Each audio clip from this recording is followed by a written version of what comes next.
پیش ہے کشمیری میں تازہ ترین اپڈیٹ۔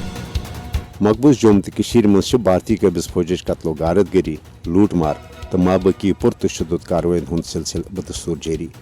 ہرگاہ بھارتی قابض فوجس مقبوض جوم تو مز قشرن ہز نسل کشی باپت گوڑے armed forces special power act یعنی اپسپا کن حدرس خصوصی اختیارات دن آمت مگر مودی حکومت کی طرف 5 اگست سن 2019 کے غیر جمہوری تو یک طرف اقدام پتہ آو عملن مقبوض جوم تو مز بھارتی فوجی راج نافذ کرنا۔ ون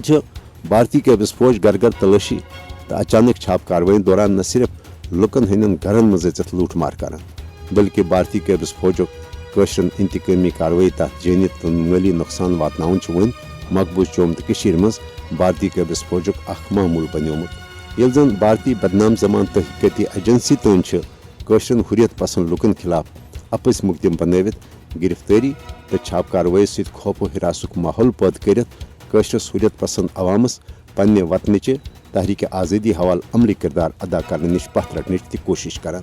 انسانی حقوقن ہزو عالمی تنظیموں تو بذات خود اقوام متحدک انسانی حقوقن ہند کمیشنن تہ کور بارہا پنن رپورٹن مز یہ انکشاف زی بھارتی قابض فوج مقبوض جوم تو مز نہ صرف انسانی حقوقن ہزن سنگین پامالین بلکہ جنگی جرائمن مز تہ ملوث۔ تجزیہ نگارن تو ماہرین ہند ون زی بھارت فوجی طاقت تو ظلم و جبرس اکہ جنگی حرب رنگ قشرن ہز حق خود ارادچہ تحریک دباؤ باپت استعمال کران مگر بھارتی ریاستی دہشت گردی باوجود یہ حقیقت تو پذر پنہ جائے بدستور موجود زی فوجی طاقت تو سامراجی حربو باوجود بھارت قشرن ہز تحریک آزادی دبانس مز ناکام سپودمت۔ قشر بھارتی ظلم و ستم تو انسانی حقوقن ہز ابتر صورتحال باوجود پنہ وطنچ آزادی حوالہ پراسان۔